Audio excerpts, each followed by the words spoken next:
Villain का किरदार मैंने ही लिखा, और अब जब पूछा नहीं जेल हुई, मैं पूछा किसको हुई, तो नहीं वो इम्यूनिटी मिली है, जेल हुई थी। सुनिए, अभी मैंने दोषी हुए कि नहीं ये बताइए, जेल नहीं, मैं आपको बता रहा हूं, दोषी हुए कि नहीं, बात क्यों की, आप क्यों अपने बात से पलटे?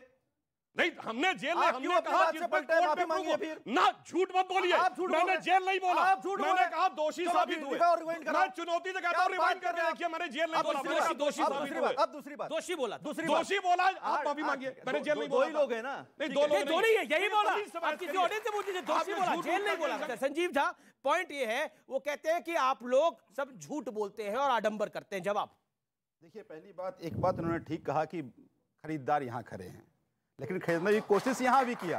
आपकी बात को मान लिया, आपको बेहतर लग रहा है, खरीदने की आपकी बात में फंस गए, वो बोलिए। खरीदने की कोशिश तो यहां भी किया, लेकिन जब खरीदने की कोशिश की तो हमने इनको बाजार में खड़ा कर दिया। अब बाजार में खड़ा कर दिया तो फिर इनको भागना पड़ा।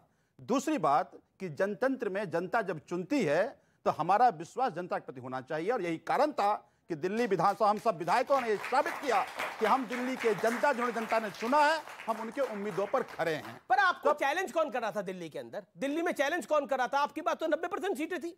अब एक बात बताइए, जी, गोवा में क्यों 11 में से 8 खरीद लिए? क्या चुनौती थी? इनका ये पेशा है, ये कोशिश करते हैं, अपनी पूरी ताकत लगाते हैं कि सत्ता कैसे भी आए हमारे पास आ जाए। अब भाई हमारे डिप्टी सीएम ने क्या कहा? उन्होंने कहा कि इन्होंने पूरी ताकत लगा दी, सीबीआई, ईडी, अपने लोग, कि हमारे पास आ जाओ मुख्यमंत्री, हम तुमको बना देंगे। ये बताइए, तो मेरा ये कहना है, आरोप लगा रही है, जी, एक बीजेपी जो आरोप लगा रही है, ये सत्येंद्र जैन को मसाज वगैरह दी जा रही है तिहाड़ जेल के अंदर, क्या मामला क्या है? ये गवर्नेंस मॉडल है, मसाज वाला गवर्नेंस मॉडल। ये दिखाता है, ये दिल्ली में तिहाड़ जेल, जिसका डीजी दिल्ली पुलिस होता है, और दिल्ली पुलिस, नहीं मैं बता रहा हूं ना, दिल्ली पुलिस एलजी और केंद्र सरकार के अधीन है। तो इसका मतलब यह है कि दिल्ली पुलिस का, एलजी का कोई कंट्रोल नहीं है हुआ। लेकिन सच ये है कि ये अफवाह और रूमर मोंगर लोग हैं, कुछ भी अफवाह फैला देंगे, कुछ भी मैसेज फैला सकते हैं, कुछ भी किसी भी तरह की अफवाह। मसाज हुई थी कि नहीं हुई थी? कैसे हो सकता है? ये बात लोगों के सोच के परे है, जिसको ये अफवाह के बाजार में अफवाह फैला सकते हैं। अफवाह के बाजार में मोंगर लोग। अच्छा, पोल्यूशन फैल रहा है कि वो भी अफवाह है? ये पोल्यूशन फैल रहा है कि वो भी अफवाह है? प्रदूषण फैल रहा है, और प्रदूषण केवल दिल्ली की समस्याएं नहीं है, ये दिल्ली एनसीआर में ऐसे 27 डिस्ट्रिक्ट हैं जहां प्रदूषण का प्रकोप है। मैं तो कहता हूं उसमें केंद्र सरकार और तीनों चारों स्टेट मिलकर बैठ के बात करे। अतुल जी से सवाल है, बढ़िया जी। क्या राष्ट्रीय कांग्रेस पार्टी ने एक राष्ट्रीय पार्टी का दर्जा खोने का काम कर लिया है? क्योंकि गुजरात चुनाव में जिस तरह से आपने हथियार डाल दिए, और हिमाचल प्रदेश में आपका कोई भी बड़ा नेता सिवाय प्रियंका गांधी जी को छोड़ के कोई चुनाव प्रचार में किसी तरह से नहीं गया, क्या आपने चुनाव जीतने के हथियार डाल दिए? मैं आपसे ये पूछना चाहता हूँ, क्या आपकी राष्ट्रीय पार्टी का दर्जा आपने खत्म करने का काम कर लिया? क्या आप 2024 का चुनाव कैसे लड़ेंगे कि गुजरात आप छोड़ रहे हो, हिमाचल आपने छोड़ दिया, उसके अलावा यूपी में आप 2 पे आ गए, 0 हो गए। क्या आपने चुनाव जीतने का जो जज्बा होता है पार्टियों में, राष्ट्रीय पार्टियों में जो धर्म होता है, वो आपने खत्म कर दिया क्या? ये मेरे को आप जवाब। अच्छा सवाल है, जवाब इसका। आपने 2017 तक देखा होगा कि हमने कर्नाटक जीता, हमने मध्य प्रदेश जीता, हमने पंजाब जीता, हमने छत्तीसगढ़ जीता, हमने राजस्थान जीता, महाराष्ट्र में भी हमारी पोजीशन अच्छी रही।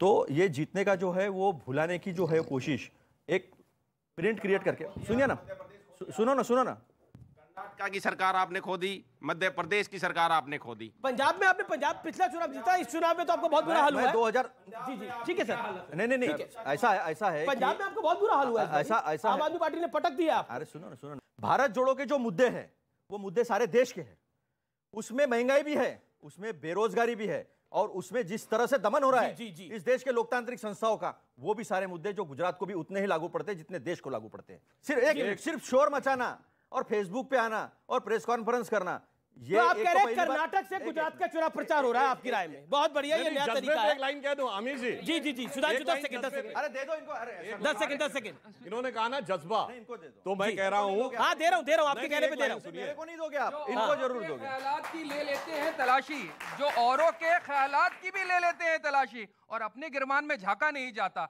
करप्शन की बात हो रही थी, कौन सी राष्ट्रीय पार्टी के राष्ट्रीय अध्यक्ष जो है पैसे लेते पकड़े जाते हैं? आप कहते हैं सीबीआई, ईडी, इनकम टैक्स, कोई भी भाजपा के नेता के घर पे नहीं जाती। हेमंता विश्व शर्मा के बारे में क्या ख्याल है साहब आपका? राष्ट्रीय अध्यक्ष की बात आपने की, चलिए वो तो अलग, मैं आपसे पूछूंगा कि बंगारू लक्ष्मण, नहीं मैं बोल रहा हूं, अरे मैं बोल रहा हूं भाई, बंगारू लक्ष्मण को किस केस में हुआ था बताइए, केस बताइए। वो भारत की राजनीति का अद्भुत केस था जिसमें केस ही नहीं था। चलिए कोई बात नहीं, ये बताइए, अरे भाई पूरी आरोप लगाए मनमोहन सिंह के ऊपर, आपने आरोप लगाए जिनके बारे में प्रधानमंत्री कहते हैं कि वो रेनकोट पहन करके नहाते, क्या निकला आज तक? ठीक है, आपने बोल चुके मनमोहन सिंह पे। अब मैं बताता हूं, मनमोहन सिंह पे हमने आरोप नहीं लगाए। याद करिए, तोते का पिंजरा कब कहा गया था?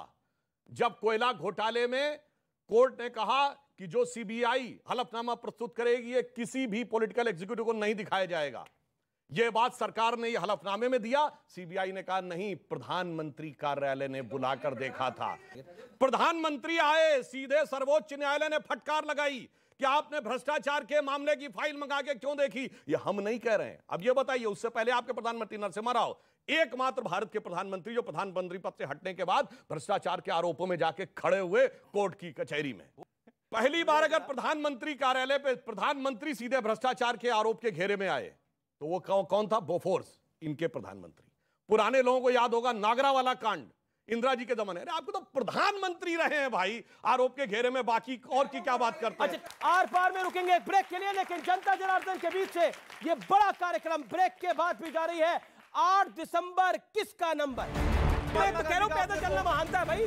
क्यों अरे वही तो कह रहा हूँ, क्यों मैं कह रहा हूँ क्यों? सड़क पे आप तो गिल्टी कॉन्शियस हो रहे हैं, सड़क पे लोगों से उतर के लोगों को समझ रहे हो। नाम रखते हैं, बेरोजगारी हटाओ, नाम रखते हैं, महंगाई की यात्रा।